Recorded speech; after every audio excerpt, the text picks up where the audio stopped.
ಎಲ್ಲರಿಗೂ ನಮಸ್ಕಾರ. ನಮಸ್ಕಾರ. ಅದಕ್ಕೆ ಯಾರು ಮಲಗಿಲ್ಲ ಅಂತ ತಿಳ್ಕೊಂಡಿದ್ದೀನಿ.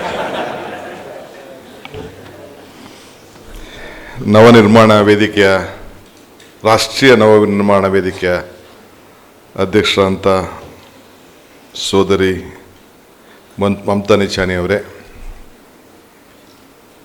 ಗೋಪಿನಾಥ್ರವರೇ, ನಾಡಗೌಡರು, ಪ್ರಭಾಕರ್, ಸಂತೋಷ್ ಹೆಗಡೆ ಅವರು, ರೋಷನ್ ಬೇಗ್ ಅವರು, ಬಿ ಎಲ್ ಶಂಕರ್ ಅವರು, ಇನ್ನು ಭಾಳ ಜನ ಎಲ್ಲ ಪ್ರಮುಖರೆಲ್ಲ ಸಂಸತ್ ಸದಸ್ಯರು, ಮಾಜಿ ಸಂಸತ್ ಸದಸ್ಯರುಗಳು, ನಮ್ಮ ಉಗ್ರಪ್ಪನವರು, ಇನ್ನು ಭಾಳ ಜನ ಎಲ್ಲ, ರಾಣಿ ಸತೀಶ್ ಎಲ್ಲ ಇದ್ದಾರೆ. ಎಲ್ಲರ ಹೆಸರು ತೆಗೆದುಕೊಂಡು ಹೋಗೋದಿಲ್ಲ, ಎಲ್ಲ ಕ್ಷಮಿಸಬೇಕು. ರಾಮಕೃಷ್ಣ ಹೆಗಡೆ ಕುಟುಂಬದ ಅನೇಕ ಸದಸ್ಯರು ಕಾಣ್ತಾ ಇದ್ದೀನಿ, ಎಲ್ಲ ಅವರ ಅಭಿಮಾನಿಗಳು ಕಾಣ್ತಾ ಇದ್ದೀನಿ. ಸೊ ಎಲ್ಲರಿಗೂ ಕೂಡ ಈ ಒಂದು ಪವಿತ್ರವಾದಂಥ ವೇದಿಕೆಗೆ ನನ್ನ ಆಹ್ವಾನಿಸೋದಕ್ಕೆ ಈ ಚಿತ್ರಕಲಾ ಪರಿಷತ್ತು ಮತ್ತು ನಮ್ಮ ರಾಷ್ಟ್ರೀಯ ನವನಿರ್ಮಾಣ ವೇದಿಕೆ ಎಲ್ಲ ಸದಸ್ಯರಿಗೆ ನನ್ನ ನಮನಗಳನ್ನು ಅರ್ಪಿಸಲಿಕ್ಕೆ ಬಯಸ್ತೇನೆ. ಇದೊಂದು ಸ್ಪೆಷಲ್ ಅಕೇಶನ್ನು. ಇವತ್ತು ರಾಮಕೃಷ್ಣ ಹೆಗಡೆಯವರ 99ನೇ ವರ್ಷದ ಜನ್ಮದಿನ ಆಚರಣೆಯಾಗಿ ಬೆಂಗಳೂರು ನಗರ ಯಾವ ದಿಕ್ಕಿನಲ್ಲಿ ತೆಗೆದುಕೊಂಡು ಹೋಗಬೇಕು ಅನ್ನೋ ವಿಚಾರವನ್ನು ಮುಂದಿಟ್ಟು ಚರ್ಚೆಯನ್ನು ಮಾಡಲಿಕ್ಕೆ ಇಲ್ಲಿ ಒಂದು ವಿಚಾರಗೋಷ್ಠಿಯಲ್ಲಿ ನಾವೆಲ್ಲ ಸೇರಿದ್ದೇವೆ. ರಾಮಕೃಷ್ಣ ಹೆಗಡೆ ಅವ್ರನ್ನ ಕನಕಪುರದಿಂದ ವಿಧಾನಸಭೆಗೆ ಸ್ಪರ್ಧೆ ಮಾಡಿದರು. ನಾನು ಈಗ ಅಲ್ಲಿ ಪ್ರತಿನಿಧಿಯಾಗಿದ್ದೀನಿ. 83ರಲ್ಲಿ ಅವರ ವಿರುದ್ಧ ಭಾಳ ಸೋಲಿಸ್ಬೇಕು ಅಂತ ಭಾಳ ದೊಡ್ಡ ಹೋರಾಟ ಮಾಡಿದ್ರು. ಕನಕಪುರದಲ್ಲಿ ಚೀಫ್ ಮಿನಿಸ್ಟರ್ ಆಗಿದ್ರು. ಸೋಲ್ಸಕ್ಕೆ ಹೆಂಗಾಗ್ತದೆ? ಸ್ಟೂಡೆಂಟ್ ಲೀಡ್ರು ಅಂದರೂ ದೊಡ್ಡ ಹೋರಾಟ ಮಾಡಿದೆ. ಆಗ ನನ್ನ ಗುರ್ಸಿ 85ಕ್ಕೆ ನನಗೆ ಅಸೆಂಬ್ಲಿಯಲ್ಲಿ ಟಿಕೆಟ್ ಕೊಟ್ಟರು. ಆಗ ಪಾರ್ಲಿಮೆಂಟಲ್ಲಿ ಇಂದಿರಾ ಗಾಂಧಿಯವರು ಕಾಲವಾದ ನಂತರ ರಾಜೀವ್ ಗಾಂಧಿಯವರು ಈ ದೇಶದ ನಾಯಕತ್ವವನ್ನು ವಹಿಸ್ಕೊಂಡ್ರು. ಸೊ ಅವರು ನನಗೆ ಮೆಜಾರಿಟಿ ಇಲ್ಲ, ನನ್ನ ನಾಯಕತ್ವಕ್ಕೆ ಚುನಾವಣೆ, ಅವ್ರ ನಾಯಕತ್ವ ಇರಲಿಲ್ಲ, ಪಾರ್ಲಿಮೆಂಟ್ ಹಂಗೆ ಆಗಿತ್ತು. ನನ್ನ ನಾಯಕತ್ವಕ್ಕೆ ಭಂಗ ಬಂದಿದೆ. ಸೊ ನಾನು ರೀಎಲೆಕ್ಷನ್ ತೆಗೆದುಕೊಳ್ತೀನಿ, ಜನರ ಹತ್ರ ಹೋಗ್ತೀನಿ ಅಂಥೇಳಿ ಡಿಸಾಲ್ವ್ ಮಾಡಿದ್ರು. ಸೊ ಆಗ ಡಿಸಾಲ್ವ್ ಆದಾಗ ನನಗೂ ದೇವೇಗೌಡರ ಮೇಲೆ ಸಾತ್ತೂರಿಂದ ಟಿಕೆಟ್ ಕೊಟ್ಟರು. ನಾನು ಸ್ಟೂಡೆಂಟ್ ಲೀಡರ್ ಇದ್ದೆ. ನಾನು, ನಮ್ಮ ಹರೀಶ್ ಇವೆಲ್ಲ ನಾವೆಲ್ಲ ಸ್ಟೂಡೆಂಟ್ ಲೀಡರ್ಸು. SGRC ಕಾಲೇಜಲ್ಲಿದ್ದೆ. ಇಡೀ ದೇಶದಲ್ಲಿ ಕಾಂಗ್ರೆಸ್ಸು ಭಾಳ ದೊಡ್ಡ ಮೊತ್ತದಿಂದ ಬಂತು. ಇಲ್ಲೂ ಕೂಡ ಏನೆಲ್ಲ ಕೋಟು ಶರ್ಟು ಪ್ಯಾಂಟು ಎಲ್ಲ ಹೊಲ್ಸ್ಕೊಂಡು ರೆಡಿಯಾಗಿದ್ದರು. ನೋಡಿದ್ರೆ ನನ್ನ ಸಮೇತ ಕೊಚ್ಕೊಂಡು ಹೊಂಟೋದ ನಾವು. So we are last. ನನಗೆ ಸೋತೆ. ಅದಾದಮೇಲೆ ಜಿಲ್ಲಾ ಪಂಚಾಯತಿ ಮೆಂಬರ್ ಆದೆ. ಯಾಕೆ ಇವತ್ತು ಹೆಗಡೆಯವ್ರನ್ನ ದೀಪಾಸಿ ಅಂತ ಕರೆದೆ ಅಂದರೆ, ಜಿಲ್ಲಾ ಪಂಚಾಯತು ನಮ್ಮ ಪ್ರಭಾಕರ್ ಹೇಳ್ದಂಗೆ ಜಿಲ್ಲಾ ಪಂಚಾಯತು ಮೆಂಬರ್ ಇದ್ದೆ ನಾನು. ಜಿಲ್ಲಾ ಪರಿಷತ್ ಮೆಂಬರ್ ಇದ್ದೆ. ಆಗ ಅವ್ರನ್ನೋಗಿ ಆರ್ಗ್ಯುಮೆಂಟು ಅಲ್ಲಿ ನಡೀತಾಯಿತ್ತು, ಅದು ಕೇಸ್ಗಳು ನಡೀತಾಯಿತ್ತು. ಈ ವಾಸ್ ಅಡ್ವೊಕೇಟ್ ಜನರಲ್ ಆಗ ರಾಮಕೃಷ್ಣ ಹೆಗಡೆಯವ್ರ ಕಾಲದಲ್ಲಿ. ಆ ಆರ್ಗ್ಯುಮೆಂಟ್ ನೋಡಿ ನಾನು ಅವತ್ತೇ ಅವ್ರಿಗೆ ದೊಡ್ಡ ಅಭಿಮಾನಿ ಆದೆ. ಸಂತೋಷ್ ಹೆಗಡೆ ಅವ್ರಿಗೆ ಒಂದು ದೊಡ್ಡ ಅಭಿಮಾನಿ ಅದೇ. ಸೊ ಹಂಗೆ ಅವತ್ತು ತೆಗೆದುಕೊಂಡಂಥ ನಿರ್ಣಯ, ನಾನು ಜಸ್ಟ್ ಸುಮ್ಮನೆ ರೆಫರೆನ್ಸ್ ಕೊಡ್ತಾಯಿದ್ದೀನಿ ಅಷ್ಟೇ. ಇಲ್ಲೆಲ್ಲೋ ನಾನು ನಮ್ಮ ಇವ್ರು ನೋಡಿದೆ, ಎಲ್ಲ ನಮ್ಮ XMP ನಮ್ಮ ನಾರಾಯಣ ಸ್ವಾಮಿ ಇದೆಲ್ಲ ನೋಡಿದೆ. ಅವ್ರು ಜಿಲ್ಲಾ ಪಂಚಾಯತಿ ಅಧ್ಯಕ್ಷರಿದ್ದರು,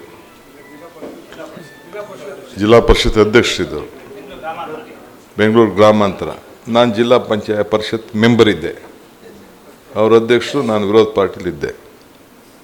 ರಾಜೀವ್ ಗಾಂಧಿ ಅವರು ಪ್ರಧಾನಮಂತ್ರಿ ಆದಾಗ ಇಲ್ಲಿ SK ಡೇ ಅವರೊಂದು ದೊಡ್ಡ ಕಾನ್ಫರೆನ್ಸ್ ಮಾಡಿಸಿದ್ರು. ನಾನು ಜಿಲ್ಲಾ ಪಂಚಾಯತಿ ಮೆಂಬರ್ ಇದ್ದೆ. ಸೊ ಇದನ್ನು ಅಮೆಂಡ್ಮೆಂಟು ತರಬೇಕು ಇಡೀ ದೇಶದ ಉದ್ದಗಲಕ್ಕೂ ಕೂಡ ಅಂಥೇಳಿ ಅವರು ಇಲ್ಲಿಗೆ ಬಂದು ಒಂದು JP ಪಾರ್ಕ್ ಅದೇನು ಕರೆಯೋದು, ಜಯಪ್ರಕಾಶ್ ನಾರಾಯಣದೊಂದು ಯಲಂಕದಲ್ಲಿ ಅಲ್ಲಿ ಅವರು ನಮ್ಮನ್ನೆಲ್ಲ ಕರೆಸಿದ್ರು. ನಾನು ನಾರಾಯಣ ಸ್ವಾಮಿ ಎಲ್ಲ ಹೋಗಿದ್ದು. ಅವರು ದಡ ಇದ್ದರೂ ಕೂಡ ಅವ್ರನ್ನೂ ಕರೆಸಿದ್ರು.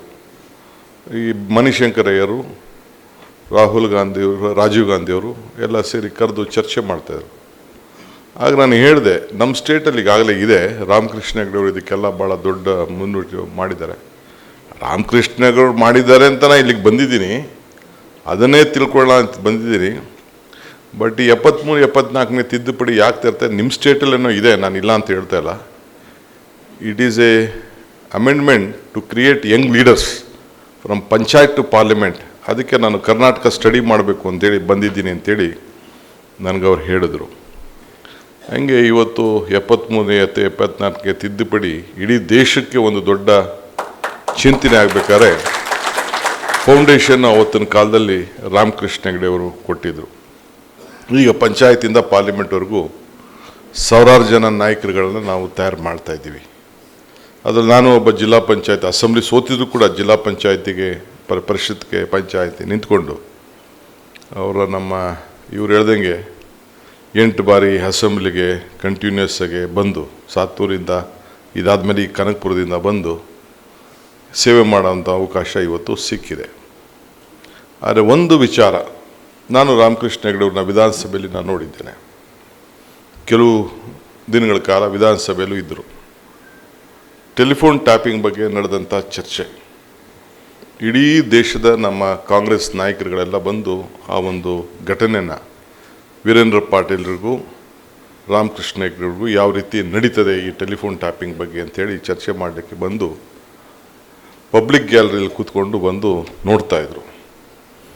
ಆ ಸೌಮ್ಯ, ಅವರ ಮಾತು, ಅವರ ಕತೆ, ಅವರ ಆಚಾರ ವಿಚಾರ, ಅವರ ಚಿಂತನೆ, ಇವ್ರ ಕೇಳಿ ವೀರೇಂದ್ರ ಪಾಟೀಲ್ ಕೇಳಿ ಈ ರಾಜಿ ಮಾಡ್ಕೊಳ್ತಾರ, ಸ್ನೇಹ, ಅವ್ರ ಸಂಬಂಧ, ಲವಕುಶ ಸಂಬಂಧ ಇವೆಲ್ಲ ಕೂಡ ಇದ್ದಂಥ ಸಂದರ್ಭದಲ್ಲೂ ಕೂಡ ಅವ್ರ ಕಮಿಟ್ಮೆಂಟ್ಗೆ ವೀರೇಂದ್ರ ಪಾಟೀಲು ಜಗ್ಲಿಲ್ಲ, ರಾಮಕೃಷ್ಣ ಹೆಗಡೆಯವರು ಈ ಕಡೆ ವಿರೋಧ ಪಾರ್ಟಿಲಿ ಇದ್ಕೊಂಡು ಅವರು ಜಗ್ಲಿಲ್ಲ.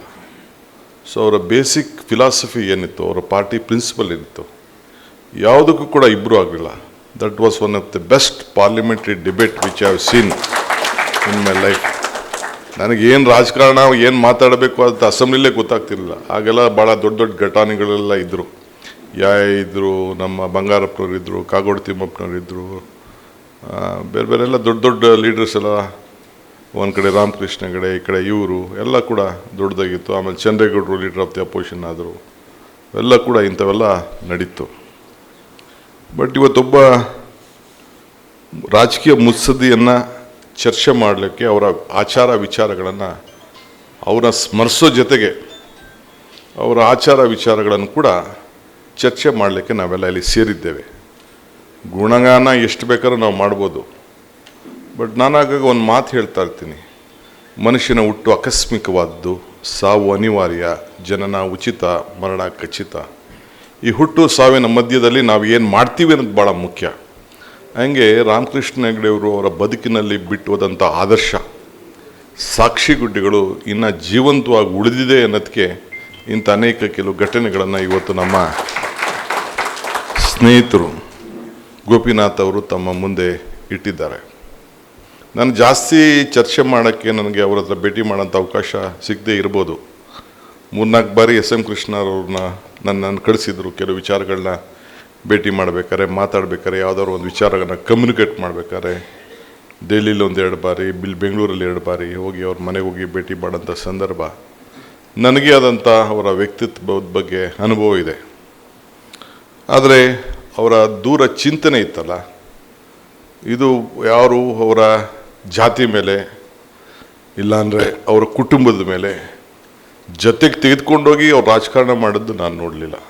ಯಾವತ್ತೇ ಸಂದರ್ಭದಲ್ಲಿ ಅವರು ಯಾವುದೇ ಫ್ಯಾಮಿಲಿ ಮೆಂಬರ್ಗೆ ಅವ್ರನ್ನ ಬೆಳೆಸಬೇಕು ಅನ್ನೋದು ಇರಲಿಲ್ಲ. ಆದರೆ 100 ಜನ ನಾಯಕರುಗಳನ್ನ, ಯಂಗ್ಸ್ಟರ್ಸ್ನ ಅವತ್ತಿನ ಕಾಲದಲ್ಲಿ, ನಾನು ಹೆಸರುಗಳು ಹೇಳೋದು ಬೇಡ ಈಗ, ಬೇಕಾದಷ್ಟು ನೀನು ಯಾಪ ದೊಡ್ಡ ದೊಡ್ಡ ಮಂತ್ರಿಗಳಾಗಿ 5 ಟರ್ಮ್ 6 ಟರ್ಮ್ ಆಗಿ ದೊಡ್ಡವರೆಲ್ಲ ನಾನು ನೋಡಿದ್ದೀನಿ. ನಾನು ನಿಮ್ದು ಬಿಡಿ, there is a big list in the finger tips. ನಮ್ಮ ರೋಷನ್ ಬೇಗ್ ಹೇಳ್ದಂಗೆ ಪಟ್ಟಿಗಳೇ ಇದೆ, ದೊಡ್ಡ ಪಟ್ಟಿ. ನಾನು ವಯಸ್ಸಲ್ಲಿ ಚಿಕ್ಕವನಿರ್ಬೋದು, ಅಷ್ಟೇ ನನಗೆ ಆ ಲಿಸ್ಟೇ ನನಗೆಲ್ಲ ನನ್ನ ತಲೆಯಲ್ಲೇ ಇದೆ. ನನಗೆ ಇಲ್ಲಿದೆ ಈಗ ಹೆಸರುಗಳು ಯಾಕೆಂದರೆ ಒಂದೊಂದು ಹೆಸರು ಹೇಳಿದ್ರೆ ಇನ್ನೊಂದು ಹೆಸರು. ಸೊ ಕೆಲವರು ರಾಯಲ್ಟಿ ತೋರಿಸ್ತಾರೆ, ಕೊಡ್ತಾರೆ. ಕೆಲವರು ಲಾಯಲ್ಟಿಗೆ ಏಣಿನ ಕೆಲವರೆಲ್ಲ ಮರ್ತು ಬಿಡ್ತಾರೆ, ಎತ್ಕೊಂಡಿದ್ದವರೆಲ್ಲ ಮರ್ತು ಬಿಸಾಕ್ಬಿಡ್ತಾರೆ. ಯಾಕೆ ನನಗೊಂದು ದಿನ ನನಗೆ ನೆನಪು, ರಾಮಕೃಷ್ಣ ಹೆಗಡೆ ಅವ್ರನ್ನ ಪಕ್ಷದಿಂದ ಉಚ್ಚಾಟನೆ ಮಾಡಿದ ದಿನ ನಾನು ಅಸೆಂಬ್ಲಿಗೆ ಎಂಟ್ರ್ ಆಗ್ತಾಯಿದ್ದೆ. ದೇಶಪಾಂಡೆ ಅವರು ಕೆಳಗಡೆ ಇಳಿತಾಯಿದ್ರು. You was so very disturbed ಅವತ್ತು. ನನಗೆ ಗೊತ್ತಿಲ್ಲ ಇದು, ನಾನು ಜಸ್ಟ್ ಎಂಟ್ರ್ ಆಗ್ತಿದ್ದೆ. ಎಂಟ್ರ್ ಆಗ್ತಿದ್ದ ತಕ್ಷಣ ಕೊನೆಗೆ ಮೀಡಿಯಾವರೆಲ್ಲ ಅವ್ರನ್ನ ಬೆನ್ನತ್ತಿದ್ರು. ಹೋಗಿ ಆವತ್ತಿನ ಕಾಲದಲ್ಲಿ ಚೀಫ್ ಮಿನಿಸ್ಟರ್ ಮೇಲೆ ಜಗಳ ಮಾಡ್ಕೊಂಡು ಬರ್ತಾಯಿದ್ರು. Prime minister ದೊಡ್ಡವರಿದ್ದರು. ನನಗೆ ಅದ್ರ ಮಾತಾಡೋಕ್ಕೆ ಹೋದರೆ ಕಾಂಟ್ರವರ್ಸಿ ಆಗ್ತದೆ, ಈಗ ಬೇಡ. ಬಟ್ ಈಗ ಇವಾಗ ಸಂದರ್ಭದಲ್ಲಿ ಕೇಳಿದೆ ನಾನು, ಏನು ಯಾಕೆ ಇಷ್ಟು ಗಾಬರಿಯಾಗಿ ಹೋಗ್ತಾ ಇದ್ದೀರಾ, ಏನಿದು ಅಂತ. ಹಿಂಗೆ ಆಗೋಗಿದೆ ಅಂತ ಹೇಳಿದ್ರು. ಸೊ ಆವತ್ತಿನ ಸಂದರ್ಭದಲ್ಲಿ ಬೇರೆಯವರೆಲ್ಲ ಪವರ್ಗೋಸ್ಕರ ಯಾರೂ ವಾಯ್ಸೇ ರೈಸ್ ಮಾಡಲಿಲ್ಲ. It is only Deshpande only one who raise the voice that point of day. ಅದನ್ನು ಈ ಸಂದರ್ಭದಲ್ಲಿ ನಾನು ಇರೋ ವಿಚಾರನ ಹೇಳಬೇಕಾಗ್ತದೆ. ಆಮೇಲೆ ಪಾಪ ಅವ್ರಿಗೂ ಬೇಕಾದಷ್ಟು ತೊಂದರೆ ಎಲ್ಲ ಆಯಿತು, ಅದು ಬೇರೆ ವಿಚಾರ. ಸತ್ಯ ನುಡಿದವನಿಗೆ ಭಾಳ ಕಷ್ಟ, ಸತ್ಯ ನುಡಿದ್ರೆ ಭಾಳ ಕಷ್ಟ, ಇವೆಲ್ಲ ಆಗ್ತದೆ. ಸೊ ಹಂಗೆ ಇವೆಲ್ಲ ಕೂಡ ನಡ್ಕೊಂಡು ಬಂದಿದೆ. ಸೊ ಇತಿಹಾಸ ಪುಟಕ್ಕೆ ಹೋದರೆ ಅವರ ಸಾಧನೆಗಳ ಬಗ್ಗೆ ಚರ್ಚೆ ಮಾಡೋದಕ್ಕಿಂತ ಅವರು ಯಾವ ದಿಟ್ಟಿನಲ್ಲಿ ಈ ಬೆಂಗಳೂರನ್ನ, ನಮ್ಮ ರಾಜ್ಯನ ಮಾಡಿಕೊಟ್ರು, ಅವರ ಅಧಿಕಾರ ಅವಧಿ, ಅವರ ಆಡಳಿತ, ಯಾರು ಇಡೀ ದೇಶದಲ್ಲಿ ಮ್ಯಾಂಡೇಟ್ ಇದ್ದರೂ ಕೂಡ 83ಲಿ ಅವ್ರದ್ದೇ ಆದಂಥ ಮ್ಯಾಂಡೇಟ್ ಬಂದಿದ್ದರೂ ಕೂಡ ಮತ್ತೆ ನಾನು ರಿಎಲೆಕ್ಷನ್ಗೆ ಹೋಗಿ ಜನರ ವಿಶ್ವಾಸ ಪಡ್ಕೊಂಡು ಅಧಿಕಾರ ಮಾಡ್ತೀನಿ ಅಂತ ಯಾವುದಾದ್ರು ಈ ದೇಶದ ಚರಿತ್ರೆಯಲ್ಲಿ ಯಾವುದಾದ್ರು ಒಬ್ಬ ಮುಖ್ಯಮಂತ್ರಿ ತೀರ್ಮಾನ ಮಾಡಿದರೆ ಅದು ರಾಮಕೃಷ್ಣ ಹೆಗಡೆ ಅವರನ್ನ ನನಗೆ ಹೇಳಲಿಕ್ಕೆ ಭಾಳ ಸಂತೋಷ ಆಗ್ತದೆ. ಸೊ ಇವತ್ತು ಅವರ ಅಸೆಂಬ್ಲಿ ಚರ್ಚೆ ಬಗ್ಗೆ ಈಗ ಸದ್ಯಕ್ಕೆ ಚರ್ಚೆ ಮಾಡೋದು ಬೇಡ. ಕಷ್ಟಗಳು ಮನುಷ್ಯನಿಗೆ ರಾಜಕಾರಣದಲ್ಲಿ ಬಂದೇ ಬರ್ತದೆ, ಸೋಲು ಗೆಲುವು ಇದ್ದೇ ಇರ್ತದೆ. ಆದರೆ ವಿತೌಟ್ ಎನಿ ರೀಸನ್ ಒಂದು ಆಡಳಿತ ಪಕ್ಷದಲ್ಲಿ ಇದ್ಕೊಂಡು ಪಕ್ಷನ ಬೆಳೆಸಿ, ಯಾಕೆಂದರೆ ನಾನು ಕೃಷ್ಣ ಅವರ ಕಾಲದಲ್ಲಿ ಪಾರ್ಲಿಮೆಂಟ್ ನಿಲ್ಲಬೇಕಾದಂಥ ಪರಿಸ್ಥಿತಿ ಅನಿವಾರ್ಯತೆ ಬಂದ್ಬಿಡ್ತು. ಆಗ ದೇವೇಗೌಡರಿಗೂ ರಾಮಕೃಷ್ಣ ಹೆಗಡೆಗೂ ಡಿಫ್ರೆನ್ಸ್ ಇತ್ತು. ಅವರೇ ಒಂದು ಪಾರ್ಟಿ ಇದ್ದರು, ಇವರೇ ಒಂದು ಪಾರ್ಟಿ ಇದ್ದರು, ಬೇರೆ ಬೇರೆ ಇತ್ತು. ಆಗ ಹೋದಾಗ ಕೊನೆಗೆ ನನ್ನೂ ಕಳಿಸಿದ್ರು, ಸಿಂಧ್ಯಾ ಅವ್ರ ಹತ್ರನೂ ಕಳಿಸಿದ್ರು, ರಾಮಕೃಷ್ಣ ಹೆಗಡೆನ ಹೋಗಿ ಭೇಟಿ ಮಾಡ್ಕೊಂಡು ಬಾ ಅಂತ ಕಳಿಸಿದ್ರು. ಹೋಗಿದೆ. ಅವರಿರೋ ರೀತಿಯ ಸತ್ಯ ಅವ್ರು ಹೇಳಿದ್ರು, ಇಲ್ಲಪ್ಪ ನಾನು ನಮ್ಮ ಪಾರ್ಟಿಲಿ ಭಾಳ ಇದಿದೆ, I can't take a stand. ಈಗ ವಿಧಿನೇ ಇಲ್ಲ, whether I like it or not, I am compel to be the part of the system. So ಅದಕ್ಕೆ I wish you all the best, but I can't assure you anything ಅಂತ ಹೇಳಿದ್ರು. ಈಗ ಬೇರೆಯವ್ರಿಗೆ ನಿಂತ್ಕೊಂಡೆ, ಬೇರೆದೇನೇನೋ ಆಯಿತು, I had to lose the election. ಆವತ್ತು ರಾಮಕೃಷ್ಣ ಹೆಗಡೆ ಅವರೇನಾದ್ರು ಅವರ ಫಾಲೋಯರ್ಸ್ ಎಲ್ಲ ಸೇರಿ ಅವತ್ತು ಸಹಾಯ ಮಾಡಲಿಲ್ಲ ಅಂತಿದ್ದಾರೆ, ಅವತ್ತು ಪಾರ್ಲಿಮೆಂಟ್ಗೆ ನಾನು ಅವತ್ತು ಹೋಗ್ತಿದ್ದೆ. ದಟ್ ವಾಸ್ ಎನ್ ಬಿಗ್ ಇದು. ನಾನೇನು ಹೋಗ್ಬೇಕು ಅಂತಿರಲಿಲ್ಲ, but it was a party decision. So ಹಂಗೆ ಜನ್ಮ ಕೊಟ್ಟವ್ರಿಗೆ ಕೆಲವು ಸಂದರ್ಭದಲ್ಲಿ ಏಣಿಗಳನ್ನೆಲ್ಲ ಹತ್ತಿ ಹತ್ತದ ಮೇಲೆ ಬಿಸಾಕೋದು, ಇವೆಲ್ಲ ಕೂಡ ಕೆಲವು ರಾಜಕಾರಣಿಗಳಿಗೆ ಪ್ರವೃತ್ತಿ ಇರ್ತದೆ. ನಾನು ಆ ಡೀಟೇಲ್ಗೆ ಈ ಸಂದರ್ಭದಲ್ಲಿ ಹೋಗ್ಲಿಕ್ಕೆ ನಾನು ತಯಾರಿಲ್ಲ. ಬಟ್ ಆ ನಾಯಕತ್ವ ಇವತ್ತು ಅವರ ಆದರ್ಶದ ಗುಣಗಳು ಏನೆಲ್ಲ ಇತ್ತು, ಅವರ ಹೃದಯ ಶ್ರೀಮಂತಿಕೆ ಇತ್ತು, ಕ್ಷಮ ಮಾಡುವಂಥ ಕ್ಷಮಿಸುವಂಥದ್ದಿತ್ತು, ದ್ವೇಷದ ರಾಜಕಾರಣ ಅವರಲ್ಲಿ ನಾವು ಯಾವುದೂ ಕೂಡ ಅವ್ರನ್ನಲ್ಲಿ ನಾವು ನೋಡಲಿಲ್ಲ. ಸೊ ಅದು ಇವತ್ತು ನಮ್ಮೆಲ್ಲರೂ ಕೂಡ ಭಾಳ ದೊಡ್ಡ ಆದರ್ಶವಾಗಿದೆ ಅನ್ನೋದನ್ನು ಈ ಸಂದರ್ಭದಲ್ಲಿ ಭಾಳ ದೊಡ್ಡ ಹೃದಯ ಶ್ರೀಮಂತಿಕೆಯನ್ನು ಇಟ್ಕೊಂಡಂಥ ಒಬ್ಬ ಧೀಮಂತ ರಾಜಕಾರಣಿ ಅಂತ ಹೇಳ್ಕೊಳ್ಳಿಕ್ಕೆ ನನಗೆ ಭಾಳ ಸಂತೋಷ ಆಗ್ತದೆ. ನಮ್ಮ ಹರೀಶ್ ಅವರು ಕೆಲವರ ವಿಚಾರ, ಅವ್ರ ಹೆಸರಿಡಬೇಕು, ಅದಿಡಬೇಕು, ಇದಿಡಬೇಕು ಅಂತ ಹೇಳ್ತಾ ಇದ್ದೀರಿ. ಸೊ ಈಗ ನಾನು ಏನು ಹೇಳೋಕ್ಕೆ ಹೋಗೋದಿಲ್ಲ. ಒಂದಿನ I will have a meeting with some of ಒಂದು 8 ಜನ ಕೂತ್ಕೊಂಡು, ಬೇಕಾದ್ರೆ ಇಲ್ಲೇ ಬೇಕಾದ್ರೆ ನಾನು ಬರ್ತೀನಿ, ಕೂತ್ಕೊಂಡು ಮಾತಾಡಿ ಏನಾರು ಇದ್ದರೆ ಅದು ಉಳ್ಕೋಬೇಕು. So not the tunnel or anything, something ಉಳ್ಕೋಬೇಕು, ಅವ್ರ ಹೆಸರಿಗೆ ಉಳ್ಕೊಳ್ಬೇಕು. Definitely I stand committed. ಅವ್ರ ಹೆಸರು ಒಂದು ನೆನಪಾಗಿ ಇರೋಂಥ ವ್ಯವಸ್ಥೆಗೆ I will be a part of that small story or history ಅನ್ನೋದು ಮಾತ್ರ ಈ ಸಂದರ್ಭ ಹೇಳಲಿಕ್ಕೆ ನಾನು ಬಯಸ್ತಾ ಇದ್ದೀನಿ. ಗೋಪಿನಾಥ್ ಅವ್ರಿಗೆ ಬೆಂಗಳೂರು ಬಗ್ಗೆ ಚರ್ಚೆ ಮಾಡಿ ಅಂತ ಒಂದು ವಿಚಾರವನ್ನು ಅವರು ಮುಂದಿಟ್ರಿ. ಅವರು ಟೌನ್ ಪ್ಲಾನಿಂಗ್ ಮತ್ತೊಂದೆಲ್ಲ ಇದ್ದರು. ನಮ್ಮ ಇಲ್ಲೇ ಇದ್ದಾರೆ, ನಮ್ಮ ದಾಸ್ ಅವರೆಲ್ಲ BDA ಕಮಿಷನರ್ ಇದ್ದರು. ಐ ಥಿಂಕ್ ಇವಾಗ BDA ಕಮಿಷನರ್, ಇನ್ನು ಕೆಲವು ಆಫೀಸರ್ಸ್ ಎಲ್ಲ ಇದ್ದರು. ಈ ಬ್ಯೂರೋಕ್ರಸಿ ಜೊತೆ ಪಾಲಿಟಿಷಿಯನ್ಸು ಕೆಲಸ ಮಾಡೋದು ಅಷ್ಟು ಸುಲಭ ಅಲ್ಲ. ನಾವೊಂದು ಹೇಳಿದ್ರು ಅವರು ಇನ್ನೊಂದು. ಚೆನ್ನಾಗೆ ದುಡ್ಡಿದೆಯಲ್ಲ, ಹಣ, ಅದು ಕಾನೂನು ಚೌಕಟ್ಟಲ್ಲಿ ಕೆಲಸ ಮಾಡೋದು ಅಷ್ಟು ಸುಲಭವಾದ ಕೆಲಸ ಅಲ್ಲ. ಈಗ ನಾನು ಇದನ್ನು ಭಾಳ ಪ್ಯಾಷನಾಗಿ ಇದನ್ನು ತೆಗೆದುಕೊಂಡೆ, ಇಲಾಖೆನ, ಬೆಂಗಳೂರಿನ ಜವಾಬ್ದಾರಿನ. ಇದು ಬೇರೆ ಯಾವ ಇಲಾಖೆನ, ಹಿಂದೆ ನಾನು ಪವರು ನೋಡಿದ್ದೆ, ಇರಿಗೇಷನ್ನು ನೋಡಿದ್ದೆ, ಹಿಂದೆ ಅರ್ಬನ್ ಡೆವಲಪ್ಮೆಂಟು ನೋಡಿದ್ದೆ, ಕೃಷ್ಣ ಅವ್ರ ಕಾಲದಲ್ಲಿ ಕೋಆಪ್ರೇಷನ್ ನೋಡಿದ್ದೆ, ಮೆಡಿಕಲ್ ಎಜುಕೇಷನ್ ನೋಡಿದ್ದೆ, ಇವೆಲ್ಲ ನೋಡಿದ್ದೆ ನಾನು. ಆದಮೇಲೆ ಇದನ್ನು ನನಗೆ ಈ ನಾನು ಇಲ್ಲಿ ಬೆಂಗಳೂರಲ್ಲಿ ನನ್ನ ವಿದ್ಯಾರ್ಥಿ 6ನೇ ವಯಸ್ಸಿಗೆ ಬೆಂಗಳೂರು ಬಂದವು ನಾನು. ಆಗಿಂದ ಇವತ್ತವರೆಗೂ ರಾಜಕಾರಣ ಹಳ್ಳಿಲಿ ಮಾಡಿದ್ರು ಕೂಡ ಬೆಂಗಳೂರಿನಲ್ಲೇ ಇದ್ದೀನಿ. ಬೆಂಗಳೂರು ಕಷ್ಟ ಏನು ಅನ್ನೋದು ನನಗೆ ಅರಿವಿದೆ. ಇಲ್ಲಿರೋಂಥ ಈ ಕಸ, ಸಾಲಿಡ್ ವೇಸ್ಟ್ ಮ್ಯಾನೇಜ್ಮೆಂಟು, ಈ ಗಾರ್ಬೇಜ್ ವಿಚಾರ ಏನು ಮಾತಾಡ್ತಾರಲ್ಲ, ಇದು ಯಾವುದೇ ಸರ್ಕಾರಗಳು ಸಾಲಿಡ್ ಮಾಡೋಕ್ಕಾಗ್ತಾಯಿಲ್ಲ. ನಾನು ಏನೇನೋ ಪ್ರಯತ್ನ ಮಾಡ್ತಾಯಿದ್ದೀನಿ, still I am not able to successful. ಅಂಥ ದೊಡ್ಡ ಮಾಫಿಯಾನೇ ಈ ಗಾರ್ಬೇಜಲ್ಲಿ, ಈ ಕಸದರಲ್ಲಿ ಇದೆ. ಅದನ್ನು ಈಗ ಚರ್ಚೆ ಮಾಡೋಕ್ಕೆ ಹೋಗೋದಿಲ್ಲ, ಇದನ್ನು ಪ್ರಯತ್ನ ಮಾಡ್ತಾಯಿದ್ದೀನಿ. ಎರಡನೇದು ನಿಮ್ಗೆ ಹೇಳಬೇಕು ಅಂತಂದರೆ ಈ ಟ್ರಾಫಿಕ್ಕು. ಹಿಂದೆ ನಾನು UD ಮಿನಿಸ್ಟರ್ ಆಗಿದೆ ಕೃಷ್ಣ ಅವ್ರ ಕಾಲದಲ್ಲಿ ಪಾಪ್ಯುಲೇಷನ್ ವಾಸ್ 70 lakhs. ಹೆಗ್ಡೆ ಅವ್ರ ಕಾಲದಲ್ಲಿ ಇಟ್ ವಾಸ್ 42 lakhs. ಈಗ it is 1.4 crores. 1,14,14,00,000 vehicle Bengaluru ನಗರದಲ್ಲಿ ರಿಜಿಸ್ಟ್ರೇಷನ್ ಆಗಿದೆ. ಅದೇ ರೋಡು, ಆ ರೋಡನ್ನು ಅಗಲ ಮಾಡೋಕ್ಕಾಗಲ್ಲ. ದೊಡ್ಡ ಪ್ರಾಬ್ಲಮ್ ಇದೆ. ನೀವು ಏನೇ ಆರ್ಟಿಫಿಷಿಯಲ್ ಇಂಟೆಲಿಜೆನ್ಸ್ ಲೈಟ್ ಹಾಕಿ ಟ್ರಾಫಿಕ್ ಮಾಡಿ ಇನ್ನೊಂದು ಮಾಡಿ ಏನು ಮಾಡಿದ್ರು ಕೂಡ, ಈಗ 1993 ನಮ್ಮ ಅಡ್ವೊಕೇಟ್ ಫಾರ್ಮರ್ ಜನರಲ್ ಹಿಂದೆಗಡೆ ಕೂತ್ಕೊಂಡು ನೋಡ್ತಾ ಇದ್ದಾರೆ. ಈ ಹೊಸ ಆ್ಯಕ್ಟ್ ಬಂದ್ಬಿಟ್ಟಿದೆ, ಡಬಲ್ ದಿ ವ್ಯಾಲ್ಯೂ ಕೊಡಬೇಕು. ಡಬಲ್ ದಿ ವ್ಯಾಲ್ಯೂ ಈಗ ಕೊಡಬೇಕು. ಯಾವ ರೋಡನ್ನು 10,000 20,000 ಕಡಿಮೆ ಇಲ್ಲ. ಮೇನ್ ರೋಡ್ ಪ್ರಾಪರ್ಟೀಸು 20,000ಕ್ಕೆ 40,000 ಕೊಡಬೇಕು. Whether any government can able to give that amount. ಈಗ ರಾಮಕೃಷ್ಣ ಹೆಗಡೆ ಅವ್ರ ಕಾಲದಲ್ಲಿ 18,000 ಕೋಟಿ ಇತ್ತು ಇಡೀ ರಾಜ್ಯಕ್ಕೆ. 14ರಿಂದ 18,000 ಕೋಟಿವರೆಗೂ ಬಂತು. SM ಕೃಷ್ಣ ಅವ್ರ ಕಾಲದಲ್ಲಿ 27,000 ಕೋಟಿನೂ ಬಂತು. ಈಗ 4,07,000 4,07,000 ಅಷ್ಟು ಈಗ ಬಂದಿದೆ. ಅಷ್ಟು ಗ್ರೋತು ಇವತ್ತು ಬಂದಿದೆ. ಇಡೀ ಪ್ರಪಂಚದ ಆಫ್ಟರ್ ಇದು ಸೆಪ್ಟೆಂಬರ್ 11 ಆದಮೇಲೆ ಆಲ್ ದಿ ವರ್ಲ್ಡ್ ಲೀಡರ್ಸ್ ಎಲ್ಲ ಕೂಡ ಬೆಂಗಳೂರು ಬರಲಿಕ್ಕೆ ಶುರು ಮಾಡಿದ್ದಾರೆ. ಅವ್ರ ಫಾರ್ಚ್ಯೂನ್ 500 ಕಂಪ್ನೀಸ್ ಎಲ್ಲ ಇಲ್ಲೇ ಶುರು ಆಗಿದೆ. 25 ಲಕ್ಷ IT ಪ್ರೊಫೆಷನಲ್ಸ್ ಬೆಂಗಳೂರಿನಲ್ಲಿ ಇದ್ದಾರೆ. 2 ಲಕ್ಷ ಫಾರಿನ್ ಪಾಸ್ಪೋರ್ಟ್ ಹೋಲ್ಡರ್ಸು ಇವತ್ತು ಬೆಂಗಳೂರಿನಲ್ಲಿ ಕೆಲಸ ಮಾಡ್ತಾ ಇದ್ದಾರೆ. ಆಗ ಅಟಲ್ ಬಿಹಾರಿ ವಾಜಪೇಯಿನವರು, ಆಗ ತಾನೇ ನಮ್ಮ ಗೋಪಿನಾಥ್ ಅವ್ರದ್ದು ಆಗ ಸ್ವಲ್ಪ ಪ್ಲೇನ್ ಮುಂದಕ್ಕೆ ಹೋಗ್ತಾಯಿತ್ತು. ಕೃಷ್ಣವ್ರು ಕೂಡ ಏನಾರು ಮಾಡಿದ್ರು ಓಡಿಸ್ಬೇಕಲ್ಲ ಅಂಥೇಳಿ ಆಫೀಸರ್ಸ್ಗೂ ಕೂಡ ಅದನ್ನು ಟ್ರಾವೆಲ್ ಮಾಡಲಿಕ್ಕೆ ಪರ್ಮಿಷನ್ ಕೊಟ್ಟರು. Do you remember? 500 ರೂಪಾಯಿ ಎಕ್ಸ್ಟ್ರಾ ಹಾಕ್ಬಿಟ್ಟು ಕೊಡೋಕ್ಕೆ ಬಂದರೆ ಚಾಲು ಇರಲಿ ಅದನ್ನು ಅಂತ ಅಂದ್ಬಿಟ್ಟು. ಆಗ ಏರ್ಪೋರ್ಟ್ ಫೌಂಡೇಶನ್ ಇತ್ತು. ನಾನಾಗ UD ಮಿನಿಸ್ಟರ್ ಇದ್ದೆ, ನಾನೇ ಪ್ಲಾನಿಂಗ್ ಇದನ್ನು ಸೈನ್ ಮಾಡಿದವನು. ಹೋದಾಗ ಅಟಲ್ ಬಿಹಾರಿ ವಾಜಪೇಯಿ ಬಂದಿದ್ದರು.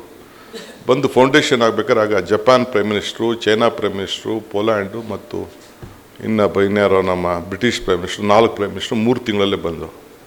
A time has come. The world leaders first to Delhi, they use to come to Delhi, then they use to Calcutta, they use to go to Mumbai, they use to go Chennai, they use to come to Bangalore. ಆಗ situation change ಆಗಿದೆ. Those leaders are coming first to Bangalore, then they are coming to Delhi ಅಂತೇಳಿ ಅಟಲ್ ಬಿಹಾರಿ ವಾಜಪೇಯಿ ಅವರು ಹೇಳಿದ್ರು. ಇದು ಬರೀ SM Krishna ಅವ್ರ ಕಾಲದಲ್ಲಿ ಆಯಿತು, SM ಕೃಷ್ಣ ಅವರಿಂದ ಆಯಿತು ಅಂತ ನಾನು ಹೇಳಲಿಕ್ಕೆ ತಯಾರಿಲ್ಲ. It is over a period of years. Ramakrishna Hegde ಅವ್ರ ಕಾಲದಲ್ಲಿ ಅವತ್ತು ಕೊಟ್ಟಂಥ ಇಂಜಿನಿಯರಿಂಗ್ ಕಾಲೇಜಸ್ಗೆ ಪರ್ಮಿಷನ್ ಇದೆಯಲ್ಲ, that is the biggest strength. The way he started giving engineering colleges and medical colleges those days, that is the foundation of industrial growth and technical growth of this country. So ಹಂಗೆ ಇವತ್ತು ಏನಿಷ್ಟು ಇದೆ ಅಂತಂದರೆ ಆವತ್ತಿನ ಕಾಲ, ಇವತ್ತೇನು ಸಜ್ಜನ್ ಜಿಂದಾಲ್ ಇದ್ದಾರೆ, ಇಲ್ಲಾಂದರೆ ಬೇರೆ ಬೇರೆ ದೊಡ್ಡವರು ಯಾರು ಹೊರಗಡೆಯಿಂದ ಬಂದಂಥವ್ರೆಲ್ಲ ಹೆಸರುಗಳು ಒಂದು 10 ಹೆಸರುಗಳಿದೆ. ಅವತ್ತೆಲ್ಲ ಇಲ್ಲಿ ಬೆಂಗಳೂರಲ್ಲಿ ಬಂದು, ಬಿಹಾರಿಂದ ಬಂದು, ಹೊರಗಡೆಯಿಂದ ಬಂದು ಇಲ್ಲಿ ಇಂಜಿನಿಯರ್ಸ್ ಆದರು. ಅವರೆಲ್ಲ ಬಂದು ಆಗಿ ಇವತ್ತು ಇದ್ದಾರೆ. ಸೊ ಹಂಗೆ ಇವತ್ತು ಇಲ್ಲಿ ಇಷ್ಟು ದೊಡ್ಡ ಇವತ್ತು ಬೆಂಗಳೂರು ಬೆಳೀತಾ ಇದೆ. ಅವ್ರಿಗೆಲ್ಲ ಇಲ್ಲಿ ವೆದರ್ ಕಲ್ಚರು ನಾನು ಮಾತಾಡೋಕ್ಕೆ ಹೋಗೋದಿಲ್ಲ. ಕಿರಮ್ ಮಜ್ದಾ ಮೊನ್ನೆ ಟ್ವೀಟ್ ಮಾಡ್ತಾರೆ, ಅವ್ರು ಇನ್ನೊಂದು ಥರ ಮಾತಾಡ್ತಾರೆ, ಟೀಕೆ ಮಾಡ್ತಾರೆ, ಎಲ್ಲ ಮಾಡ್ತಾರೆ. ನಾನೀಗ I don't want to debate on that. But we all have to work together. Joining together is the beginning. ಇವತ್ತೇನು ನೀವು ಇದನ್ನು ಚರ್ಚೆ ಮಾಡ್ತಾಯಿದ್ರಿ, thinking together is the progress, working together is the success. ಜತೆಗೂಡುವುದು ಆರಂಭ, ಜತೆಗೂಡಿ ಚರ್ಚಿಸುವುದು ಪ್ರಗತಿ, ಜತೆಗೂಡಿ ಕೆಲಸ ಮಾಡೋದು ಯಶಸ್ಸು. ಸೊ ಆಲ್ ಆಫ್ ಯು, ನೀವು ಸಹಕಾರ ಕೊಡಬೇಕು, ನಾನು ಸಹಕಾರ ಕೊಡಬೇಕು, ಸರ್ಕಾರನೂ ಮಾಡಬೇಕು, ಜನನೂ ಮಾಡಬೇಕು, ವಿರೋಧ ಪಾರ್ಟಿಯವರು ಮಾಡಬೇಕು. ಬರೀ ಟೀಕೆಗಳು ಮಾಡ್ಕೊಂಡು ಕೂತ್ಕೊಂಡ್ರೆ ಏನೂ ಆಗೋದಿಲ್ಲ. Finding fault is the easiest thing. Right wrong ಒಂದು ಫ್ಲೈಓವರ್ ಆಗ್ತಿತ್ತು. ಈಗ ನೀವೇನಾದ್ರು ಏರ್ಪೋರ್ಟಿಂದ ಬರಬೇಕಾದ್ರೆ ತಗಲಾಕೋಬಿಟ್ರಂತೂ ಎಲ್ಲಿ ಈ ಜಂಕ್ಷನಲ್ಲಿ, ಹೆಬ್ಬಾಳ್ ಜಂಕ್ಷನಲ್ಲಿ ದೇವರೇ ಗತಿ. ಈ ಕಡೆ ಏರ್ಪೋರ್ಟ್ಗೂ ಹೋಗೋಕ್ಕಾಗಲ್ಲ, ಮನೆಗೂ ಹೋಗೋಕ್ಕಾಗಲ್ಲ. ಆ ಪರಿಸ್ಥಿತಿ ಇವತ್ತಿದೆ. ಏನು ಮಾಡಬೇಕು? ರೋಡು ವೈಡ್ನಿಂಗ್ ಮಾಡೋಕ್ಕಾಗಲ್ಲ, ಅಷ್ಟು ದುಡ್ಡಿಲ್ಲ. ಈಗ ಯಾವುದೋ ಕಾಲದಲ್ಲಿ ಏನೋ ನೈಸವನು ಈಗ ಕಿಣಿ ಏನೋ ಮಾಡಿ ಅರ್ಧ ರೋಡ್ ಮಾಡಿಬಿಟ್ರು. ಈಗ ತಿರ್ಗಿ ಅವ್ನಿಗೆ ಫರ್ದರ್ ಮಾಡೋಕ್ಕೆ ನಾವು ಏನೇನೋ ರಾಜಕಾರಣ ಮಾಡಿಕೊಂಡು ನಾವು ಅದನ್ನು ಬಿಡ್ತಾಯಿಲ್ಲ. ಆ ರೋಡ್ ಮಾಡಲಿಲ್ಲ ಅಂದಿದ್ರೆ ಏನಾಗ್ತಿತ್ತು ಬೆಂಗಳೂರು ಪರಿಸ್ಥಿತಿ? ಆವತ್ತು ಅದೇ ಟೈಮ್ಗೆ ಈ ನಾರ್ತ್ ಕಾರಿಡಾರ್ನ ನಾವು ನೋಟಿಫೈ ಮಾಡಿದ್ವಿ. 2007ಕ್ಕೂ 2008ಕ್ಕೂ ಮಾಡಿದ್ವಿ. ಇವತ್ತವರೆಗೂ ಮಾಡೋಕ್ಕಲ್ಲ. ಆ ರೋಡ್ ಫ್ರೀಯಾಗಿದೆ. ಈ ರೋಡ್ಗೆ ಈಗ ಮೊನ್ನೆ ಡಿಸಿಷನ್ ತೊಗೊಂಡೆ ನಾನು, ಏನು ಬೇಕಾರಾಗಲಿ ನಾನು ಡಿನೋಟಿಫೈ ಮಾಡೋದಿಲ್ಲ, ಲೆಟಸ್ ಗೋಯ್ಡ್ ಅಂತ. 26,000 ಕೋಟಿ ರೂಪಾಯಿ ಈಗ ನಾನು ಹುಟ್ಕೋಯಿಂದ ಸ್ಯಾಂಕ್ಷನ್ ತೊಗೊಂಡು ಈಗ ರೈತರಿಗೆ ಡಬಲ್ ದಿ ಕಾಸ್ಟ್ ಕೊಡಬೇಕು, TDR ಕೊಟ್ಬಿಡೋಣ, ಅವ್ರಿಗೆ 40% ಕೊಟ್ಬಿಡೋಣ ಜಾಗ ಅಂತೇಳಿ ತೀರ್ಮಾನ ಮಾಡಿ ಐ ಹ್ಯಾವ್ ಟೇಕನ್ ಎ ಕಾಲ್. ಅದನ್ನು ಮಾಡೋಕ್ಕೆ ಹೊರಟಿದ್ದೀನಿ. ಆಮೇಲೆ ಇನ್ನು ಸೌತಲ್ಲೂ ಕೂಡ ಆ ನೈಸ್ ರೋಡ್ ಪಕ್ಕದಲ್ಲಿ ಇನ್ನೊಂದು ರೋಡು ಕೂಡ ಬರಲಿ ಅಂತೇಳಿ. ಯಾಕೆಂದರೆ ಎಷ್ಟು ರೋಡ್ ಬೆಳೆದ್ರು ಕೂಡ ಈಗ ಇವರು ನಮ್ಮ ವಾಜಪೇಯಿ ಅವರವರು ಗೋಡಲ್ ಟ್ರ್ಯಾಂಗಲ್ ಅಂತ ಮಾಡೋದಕ್ಕೆ ತಾನೇ ಇಡೀ ದೊಡ್ಡ ಗ್ರೋತು ಡೆವಲಪ್ಮೆಂಟ್ ಇವತ್ತು ಆಗಿದ್ದು. ಹಂಗೆ ಗೋಲ್ಡನ್ ಕ್ವಾಡ್ರಿಲ್ಯಾಟ್ರಲ್. ಸೊ ಹಂಗೆ ಇವತ್ತು ರೋಡ್ಸ್ ಎಷ್ಟಾದರೂ ಕೂಡ ನಮಗೆ ಬೆಂಗಳೂರು ನಗರಕ್ಕೆ ಆಗಲಿ ಇಡೀ ದೇಶದಲ್ಲಿ ಎಲ್ಲ ಕಡೆ ಕೂಡ ಇಟ್ ಟ್ರಾನ್ಸ್ಫಾರ್ಮ್ಸ್ ದಿ ಸಿಟಿ. ಆ ದೃಷ್ಟಿಯಿಂದ ಮಾಡ್ತಾಯಿದೆ. ಪವರ್ ವಿಚಾರ ಮಾತಾಡ್ತಿದ್ರು. ನಾನು ಇದ್ದಾಗ 10,000 ಇತ್ತು, ಮೆಗಾವ್ಯಾಟ್ ಇತ್ತು. ನಾನು ರಾಜೀನಾಮೆ ಕೊಡೋಷ್ಟೊತ್ತಿಗೆ 24,000 ಮೆಗಾವ್ಯಾಟ್ ಆಯಿತು. ಸೋಲಾರ್ ಏನು ಅಂತ ಗೊತ್ತಿರಲಿಲ್ಲ. ಎಷ್ಟೋ ಟೀಕೆಗಳು ಬಂತು, ನಮ್ಮವರೇ ಟೀಕೆ ಮಾಡಿದ್ರು. ಅದೆಲ್ಲ ಈಗ ನಾನು ಚರ್ಚೆ ಮಾಡೋಕ್ಕೆ ಹೋಗೋದಿಲ್ಲ. ಬೆಂಗಳೂರು ಸಿಟಿಗೆ ಯಾವುದಾದ್ರು ಆಫ್ ಆಯಿತು ಅಂದರೆ ವಿತಿನ್ 1 ಮಿನಿಟ್ 345 ಮೆಗಾವ್ಯಾಟ್ ಗ್ಯಾಸ್, ನಿಮಗೆಲ್ಲ ಗೊತ್ತಿಲ್ಲ, 345 ಮೆಗಾವ್ಯಾಟ್ದು ಗ್ಯಾಸ್ನ ಇದನ್ನು ಯೂನಿಟ್ನ ನಾವು ಇಲ್ಲಿ ಯಲಹಂಕದಲ್ಲಿ ಸ್ಥಾಪನೆ ಮಾಡಿದ್ವಿ. ಅಂದರೆ ಪವರ್ ಒಂದು ನಿಮಿಷನೂ ಬೆಂಗಳೂರಲ್ಲಿ ಹೋಗಬಾರ್ದು ಅನ್ನೋ ದೃಷ್ಟಿಯಿಂದ ಈ ನಮ್ಮ ಗ್ಯಾಸು ಸ್ಟವ್ನ ನಾವು ಹೆಂಗೆ ಬರ್ನ ಸ್ಥಾಪನೆ ಶುರು ಮಾಡ್ತೀವಿ ಹೋದರೆ ಮನೆಯಲ್ಲಿ, ಅದನ್ನು ಕೂಡ ಆಗಿದೆ. ಹಂಗೆ ಇವತ್ತು ಬೆಂಗಳೂರು ನಗರಕ್ಕೆ ಒಳ್ಳೆ ಪ್ಲ್ಯಾನಿಂಗ್ ಆಗಬೇಕು. ನಾನು ಇನ್ನೂ ಸಕ್ಸಸ್ ಆಗಿದ್ದೀನಿ ಅಂತ ಹೇಳಲಿಕ್ಕೆ ತಯಾರಿಲ್ಲ. Just it is the foundation. ಈಗ ಟನಲ್ ಒಂದು ತೆಗೆದುಕೊಂಡಿದ್ವಿ. ಈಗ ಬರೋಕ್ಕಿಂತ ಮುಂಚಿತವಾಗಿ ನಮ್ಮ ಕ್ರಿಶ್ಚಿಯನ್ ಇನ್ಸ್ಟಿಟ್ಯೂಷನ್ ಅವ್ರು ಬಂದಿದ್ದರು. ನಮ್ಮದು 10 ಎಕರೆ ಜಾಗ ಹೋಯ್ತಾ ಇದೆ ಲಾಸ್ಟ್ ಪಾರ್ಟಲ್ಲಿ, ನಮಗಿರೋದೇ ಜಾಗ, ನೀವು ಬಿಡಿ ಅಂದ್ಬಿಟ್ಟು ಈಗ ಜಸ್ಟ್ ಅದನ್ನು ಮುಗಿಸ್ಕೊಂಡೇ ಇಲ್ಲಿಗೆ ಬಂದೆ ನಾನು. ಸೊ ಹಂಗೆ ಬೇಕಾದಷ್ಟು will be lot of challenges. 800 ಕೋಟಿ ರೂಪಾಯಿ ಲ್ಯಾಂಡ್ ಅಕ್ವಿಷನ್ಗೆ ಇಟ್ಟಿದ್ದೀವಿ. 17,000 ಕೋಟಿ ರೂಪಾಯಿ ಒಂದು ಕಾರಿಡಾರು, ಇನ್ನೊಂದು ಕಾರಿಡಾರು, 2 ಕಾರಿಡಾರು, 42 ಕಿಲೋಮೀಟರ್ ರೆಡಿ ಮಾಡ್ತಾಯಿದ್ವಿ. ಬೇರೆ ಏನೂ ಆಪ್ಷನ್ ಇಲ್ಲ ಬೆಂಗಳೂರು ನಗರದಲ್ಲಿ. ಇನ್ನೊಂದು ಸ್ಮಾಲ್ ಕಾರಿಡಾರ್ ಕೂಡ ಒಂದು ಮಾಡ್ತಾಯಿದ್ದೀನಿ. ಅದಲ್ಲದೆ ಎಲಿವೇಟೆಡ್ ಫ್ಲೈಓವರು ಈಗ ಮೊನ್ನೆ ಕೂಡ ನಾನು ಪ್ರೈಮ್ ಮಿನಿಸ್ಟರ್ ತೋರಿಸ್ದೆ. ನಾನು ಬೆಂಗಳೂರಲ್ಲಿ ನಾವು ಏನು ಮಾಡಿದ್ದೀವಿ ಅಂತ. Agreed, yes is a good model ಅಂತ. ಈಗ ಯಾಕೆಂದರೆ ಕೆಳಗಡೆ ರೋಡ್ ಇರ್ತದೆ, ಅದ್ಮೇಲೆ ಫ್ಲೈಓವರ್ ಇರ್ತದೆ, ಅದ್ಮೇಲೆ ನಾವು ಮೆಟ್ರೋ ಹೋಗುವಂಥ ಒಂದು ಪರಿಸ್ಥಿತಿ ಈಗಾಗಲೇ ಸುಮಾರು 47 ಕಿಲೋಮೀಟ್ರು ಫೈನಲೈಸ್ ಮಾಡಿದ್ದೀನಿ. ಅದು ಕೂಡ ಈಗಾಗಲೇ ಆಗ್ತಾಯಿದೆ. ಮೆಟ್ರೋ ಎಕ್ಸ್ಪ್ಯಾಂಡ್ ಮಾಡೋಕ್ಕೆ ಮಾಡ್ತಾಯಿದ್ದೀನಿ. 112 kilometre we are going with A elevated ಇದನ್ನು ಫ್ಲೈಓವರ್ಸ್ ಮಾಡಲಿಕ್ಕೆ, ಹೊಸ ಫ್ಲೈಓವರ್ ಮಾಡಲಿಕ್ಕೆ ಮಾಡ್ತಾಯಿದ್ವಿ. ರಾಮಕೃಷ್ಣ ಹೆಗಡೆ ಅವರಿಂದ ನೀವು ಮರ್ತು ಬಿಟ್ಟಿದ್ದೀರಿ, Kaveri water was started by Ramakrishna Hegde. First time ಬೆಂಗಳೂರಿಗೆ ಕಾವೇರಿ ನೀರು ಬರೋಕ್ಕೆ ಪ್ರಾರಂಭ ಆಗಿದೆ ಅವರ ಚಿಂತನೆ, ಅವರ ಕಾಲದಲ್ಲಿ. ದ ಫಸ್ಟ್ ಸ್ಟೇಜಲ್ಲಿ earlier when was in finance minister ಆಗಿದ್ದಂಥ ಸಂದರ್ಭದಲ್ಲಿ ಈಗೂ ನನಗೆ ನೆನಪಿದೆ. ಈಗ ನಾವು 6th ಸ್ಟೇಜ್ಗೆ ಈಗ ಹೆಜ್ಜೆ ಹಾಕಿದ್ದೀವಿ. ಹಂಗೆ ಇವತ್ತು ಅನೇಕ ವಿಚಾರಗಳೆಲ್ಲ ಈಗ ಮಾಡಿ ಮುಂದಕ್ಕೆ ಹೆಚ್ಚು ಕಮ್ಮಿ ನೆಕ್ಸ್ಟ್ 4-5 ಇಯರ್ಸಲ್ಲಿ 1,25,00,000 ರೂಪಾಯಿ ಇನ್ವೆಸ್ಟ್ ಮಾಡಲಿಕ್ಕೆ ಈಗ ಗೌರ್ಮೆಂಟಲ್ಲಿ ದುಡ್ಡು ಕೊಡಬೇಕು, ಸಪೋರ್ಟ್ ಮಾಡಬೇಕು, ಗೌರ್ಮೆಂಟ್ ಗ್ಯಾರಂಟಿ ಕೊಡಬೇಕು. They are very difficult. ಇಲ್ಲಿ ಕಲೆಕ್ಷನ್ನೇ ಭಾಳ ಕಡೆ. ಮೊನ್ನೆ ಡೆಲ್ಲಿಗೆ ಹೋಗಿದ್ದೆ, ಅವ್ರ ಕಲೆಕ್ಷನ್ ಎಷ್ಟಪ್ಪ ಅಂದರೆ ಟ್ಯಾಕ್ಸು ಬರೀ 2,000 ಕೋಟಿ. ನಮ್ಮ ಕಲೆಕ್ಷನ್ ಈಗ 7,000 ಕೋಟಿ ಮಾಡಿದೆ ಬೆಂಗಳೂರಲ್ಲಿ. ಅಂದರೆ ಅಲ್ಲಿ ಅಷ್ಟು ಮಿಸ್ಯೂಸ್ ಆಗ್ತಾಯಿದೆ. ಈಗೆಲ್ಲ ಇದಕ್ಕೆ ನಾನು ಈ ಖಾತೆ ಮಾಡಿಸ್ಕೊಡ್ಬೇಕು ಅಂತ ಎಲ್ಲರಿಗೂ ಕೂಡ ಅವ್ರ ಮನೆ ಬಾಗಿಲಿಗೆ ಒಂದು ಖಾತೆ ಕೊಟ್ಟು, ಅವ್ರ ಫೋಟೋ ಇಟ್ಟು, ಅವ್ರ ಪ್ರಾಪರ್ಟಿ ಕೊಟ್ಟು ಏನಾದ್ರು ಮಾಡಿ ಸ್ಟ್ರೀಮ್ ಲೈನ್ ಮಾಡಲಿಕ್ಕೆ ಪ್ರಯತ್ನ. ಕೆಲವ್ರಿಗೆ ಹಿಂಸೆ ಆಗ್ಬೋದು, ಗೆದ್ದವ್ರಿಗೆ, ಮಾಡಿದವ್ರಿಗೆ, ಸರಿಯಾಗಿ ಡಿಕ್ಲೇರ್ ಮಾಡ್ಕೊಳ್ದವ್ರಿಗೆ ಅದೆಲ್ಲ ತೊಂದರೆ ಆಗ್ಬೋದು. ಬಟ್ ಅಲ್ಟಿಮೇಟ್ಲಿ ಫೈನಾನ್ಸ್ ಬೇಕಲ್ಲ, ದುಡ್ಡಿಲ್ಲದೆ ಎಲ್ಲ ಆಗ್ತದೆ. ಏನು ಮಾಡ್ಲಿಕ್ಕೆ ಸಾಧ್ಯ? ಕೆಲವರು ಮಾತಾಡ್ತಾರೆ, ಕೆಲವರು ಟೀಕೆ ಮಾಡ್ತಾರೆ, ದುಡ್ಡು ಹೊಡಿಯೋಕ್ಕೆ ಈ ಪ್ರೋಗ್ರಾಮ್ ಮಾಡ್ತಾಯಿದ್ದೀನಂತ. ನಾನು ದುಡ್ಡು ಗಿಡ್ಡು ಯೋಚನೆ ಮಾಡ್ತವನಲ್ಲ, ದೇವ್ರು ನಾನು ಕೊಟ್ಟಿರೋ ಸಂದರ್ಭ ಈಗ ನಾನು ಚರ್ಚೆ ಮಾಡೋಕ್ಕೆ ಹೋಗೋದಿಲ್ಲ. ನಾನು ಒಂದು ಸಾಕ್ಷಿ ಗುಡ್ಡೆ ನನ್ನ ಬದುಕಿನಲ್ಲಿ ಬಿಟ್ಟು ಹೋಗಬೇಕು. ನೀವು ಕೂಡ ಒಂದಿನ ನನ್ನ ನೆನೆಸ್ಕೊಳ್ಬೇಕು. ಇಂಥ ಕಾರ್ಯಕ್ರಮನ ಬೆಂಗಳೂರು ಕೊಟ್ಟು ಹೋದ ಅನ್ನೋದನ್ನು ನೆನೆಸ್ಬೇಕು ಅನ್ನೋ ದೃಷ್ಟಿಯಿಂದ ಇಂಥ ಅನೇಕ ಯೋಜನೆಗಳನ್ನು ಇವತ್ತು ಮಾಡ್ಕೊಂಡು ನಾವೆಲ್ಲ ಹೋಗ್ತಾ ಇದ್ದೇವೆ. ಸೊ ಬೆಂಗಳೂರು ಭಾಳ ದೊಡ್ಡದು. ಇದು ನಾಟ್ ಎ ಪ್ಲ್ಯಾಂಟ್ ಸಿಟಿ ಇರೋ ವಿಚಾರ ಹೇಳ್ತೀವಿ. ಯಾರೇ ಆಗಲಿ ಏನಾಗಲಿ ಪಾಪ ಮಾಡಿದ್ದಾರೆ, CDP ಮಾಡಿದ್ದಾರೆ, ತಂದಿದ್ದಾರೆ, ಮಾಡಿದ್ದಾರೆ. ಇದೊಂದು ಈ ಮಾಫಿಯಾಗಳ ಜೊತೆ ಬಡದಾಡೋದು ಅಷ್ಟು ಸುಲಭವಾದ ಕೆಲಸ ಅಲ್ಲ. ಮಧ್ಯ ಪ್ರತಿಯೊಂದಕ್ಕೂ ಕೋರ್ಟು ಇಂಟರ್ವ್ಯೂನ್ ಮಾಡ್ತದೆ, ಪ್ರತಿ ಸಂದರ್ಭಕ್ಕೂ. ಇದನ್ನು ಅಡ್ವರ್ಟೈಸ್ಮೆಂಟ್ನೇ ಮಾಡೋಕ್ಕೆ ಬಿಡ್ತಾಯಿಲ್ಲ, ಆ ಕಸದ ಟೆಂಡರ್ಗಳನ್ನೇ ಕೆರೆಯಕ್ಕೆ ಬಿಡ್ತಾಯಿಲ್ಲ, ಆ ಪ್ರೀಮಿಯಂ ಎಫ್ಐಆರ್ ಮಾಡಿಬಿಟ್ಟು ಅದರಲ್ಲಿ ಒಂದಷ್ಟು ದುಡ್ಡು ಕಲೆಕ್ಟ್ ಮಾಡಿಕೊಂಡು ಅವರು ಇನ್ವೆಸ್ಟ್ ಮಾಡೋಣ, ಅದಕ್ಕೂ ಒಂದು ಕೆಲವು ಕೋರ್ಟ್ಗೆ ಹೋಗ್ತಾರೆ. There is lot of issues. Still ನಾವು ಕೋರ್ಟ್ಗೂ ಕನ್ವಿನ್ಸ್ ಮಾಡಬೇಕು, ಜನಕ್ಕೂ ಕನ್ವಿನ್ಸ್ ಮಾಡಬೇಕು. ಇವೆಲ್ಲ ಮಧ್ಯದಲ್ಲಿ ದೊಡ್ಡ ಚಾಲೆಂಜಿಂಗ್ ಜಾಬ್ ಇದು. ಬಹುಶಃ ತಾವೆಲ್ಲ ಬೆಂಗಳೂರು ನಾಗರಿಕರಿದ್ದೀರಿ, ಇದೆಲ್ಲ ಕೂಡ ತಾವೆಲ್ಲ ಅರ್ಥ ಮಾಡ್ಕೊಳ್ಬೇಕು ಅಂಥೇಳಿ ನಾನು ಭಾವಿಸ್ಕೊಂಡಿದ್ದೇನೆ. ಆದರೆ ತಮಗೆ ಈಗ ರಾಮಕೃಷ್ಣ ಹೆಗಡೆಯವರ ವಿಚಾರ ಚರ್ಚೆ ಮಾಡಿಕೊಂಡು ಬೇಕಾದಷ್ಟು ವಿಚಾರಗಳವರ ಕಾಮರ್ಸ್ ಮಿನಿಸ್ಟರ್ ಆಗಿದ್ದಾಗ 57 I think enter the assembly, 57 ಈ ಅಸೆಂಬ್ಲಿ. ಕೃಷ್ಣ ಅವರು, ದೇವೇಗೌಡರು 62, ಅವರು 67, 57ಅಲ್ಲಿ ಎಂಟರ್ ಆಗಿದ್ದು. ಸೊ ಅವರ ಲೆಗೆಸಿ, ಅವ್ರು ಮಾಡಿದ್ದಂಥದ್ದು ಎಲ್ಲ ಕೂಡ ಇನ್ನು ಅವ್ರು ಇಲ್ಲದೆ ಹೋದ್ರು ಕೂಡ ಬದುಕಿದೆ. So I welcome the decision. ಅವ್ರ ಹೆಸರು ಶಾಶ್ವತವಾಗಿ ಬೆಂಗಳೂರು ನಗರದಲ್ಲಿ ಇರಬೇಕು ಅಂತೇಳಿ ಕೆಲವರು ನೀವೇನು ಸಲಹೆ ಮಾಡಿದ್ದೀರಿ. I think within few days ನಿಮ್ಮೊಂದು 5-6 ಜನದ ಹತ್ರ ಚರ್ಚೆ ಮಾಡಿ ನೀವು ಹೇಳ್ದಂಗೆ ಎಲ್ಲಿ ಸ್ಪೇಸ್ ಇದೆ, ಎಲ್ಲಿ ಅವರು ನೆನೆಸ್ಕೊಳ್ಳೋಂಥ ಇದನ್ನು ಖಂಡಿತ ಆ ಕೆಲಸನ ನಾನು ಮಾಡ್ತೀನಿ. ನನಗೂ ಕೂಡ ಇದನ್ನು ಯಾಕೆಂದರೆ ಇರಬೇಕು. ಯಾರ್ಯಾರ ಹೆಸರು ಇಡ್ತೀವಂತೆ, ರಾಮಕೃಷ್ಣ ಹೆಗಡೆಯವ್ರ ಹೆಸರು ಇಡೋದ್ರಲ್ಲಿ ಏನು ದೊಡ್ಡ ಕಷ್ಟ ಇರಲ್ಲ. ಯಾರು ಅದಕ್ಕೆ ವಿರೋಧನೂ ಮಾಡೋದಿಲ್ಲ, ವಿರೋಧ ಮಾಡಿದ್ರೂ ತಲೆ ಕೆಡಿಸ್ಕೊಳ್ದಿಲ್ಲ. Will do it.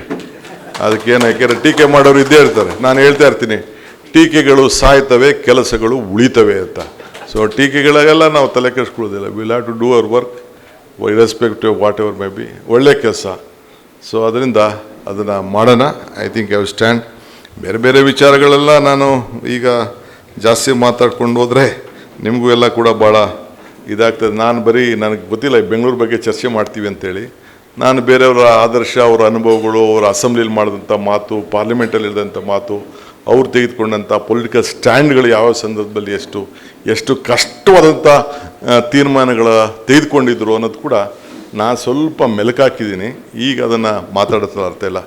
But as A good planar, as A good chief minister with A governance, ಅವರ ಪರಿಶುದ್ಧವಾದಂಥ ರಾಜಕಾರಣ, ಆಡಳಿತ, ಅವರ ದಕ್ಷತೆ, ಇವತ್ತು ರೂರಲ್ ಡೆವಲಪ್ಮೆಂಟ್ ಜೊತೆಗೆ ಅವತ್ತು ನಜೀರ್ ಸಾಬ್ ಅಂದರೆ ನೀರ್ ಸಾಬ್ ಅಂತ ಕರಿತಿದ್ದು, ಅವ್ರಿಗೆ ಕೊಟ್ಟಂಥ ಇದು ಶಕ್ತಿ, ಆವತ್ತಿನ ಕಾಲದಲ್ಲಿ ಆ ಬೋರ್ವೆಲ್ಗಳು ಮಾಡಿಸಿ ಇಡೀ ಒಂದು ಟ್ರಾನ್ಸ್ಫಾರ್ಮೇಷನ್ನೇ ಮಾಡಿದ್ರು ಡ್ರಿಂಕಿಂಗ್ ವಾಟರ್ ವಿಚಾರದಲ್ಲಿ.